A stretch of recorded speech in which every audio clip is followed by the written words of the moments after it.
Making the transition from a technical professional or engineer to a manager and leader is the hardest transition that you will ever make. But I'm going to help you today in a big way. And it's not me that's going to help you. I have with me today the CEO of Dewberry, Don Stone. Don is a licensed professional engineer. He served our country as a captain in the U.S. Army, and he has had a lot of experience in leadership. So, Don, first of all, thanks for coming on. Thanks for doing this. You have worked as a technical professional early on in your career, and you now are a CEO of one of the really most reputable engineering firms in the country, in the world, quite frankly. I'd love for you to talk with our audience about how they can make the transition from technical professional to leader. What were some of the things that you did or that you recognized through your journey that would be helpful for them to consider, focus on, and apply to help them be real great technical leaders?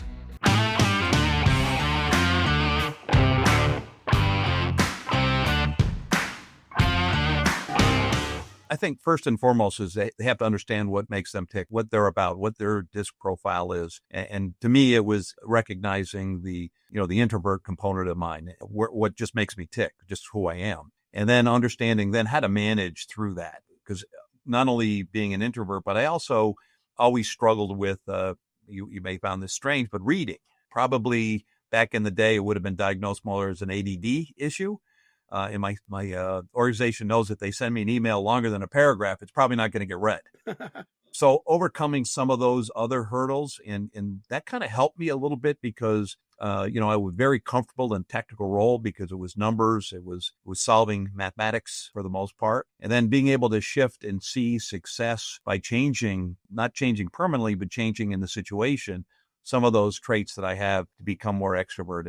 And I would say it's people. We understate the relational importance that we have with people. And whether that's internally, externally, we here at Dewberry have spent a significant amount of effort over the last 5 years specifically focused on leadership development, different than management development. And I think our industry historically has focused a lot just on management. Let's make sure the KPIs are right. Let's make sure utilization is where it needs to be. Let's kind of do those kinds of things. But I really think the leadership element has been a bit of a lost art. And I think going forward, the more we could spend on development of the leadership skill sets, then I think our organizations are going to lead people, lead clients, and quite frankly, help lead our country. Yeah, I mean, awesome. And I think that, a big takeaway from what Don said there for me, having gone through this myself, I'm a civil engineer. I'm married to a civil engineer and she's very analytical and we've gone through that transition and talked about it together, is understanding yourself.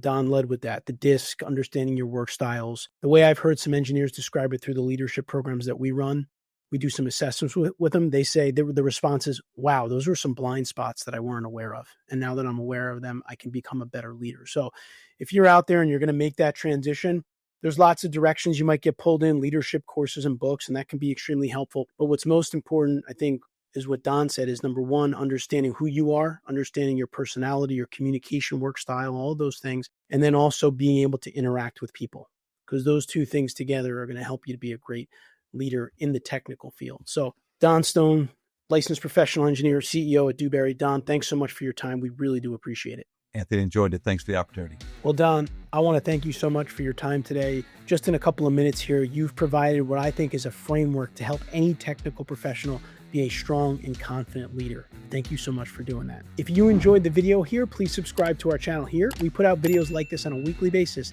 to help engineers become better managers and leaders. I'll see you next week.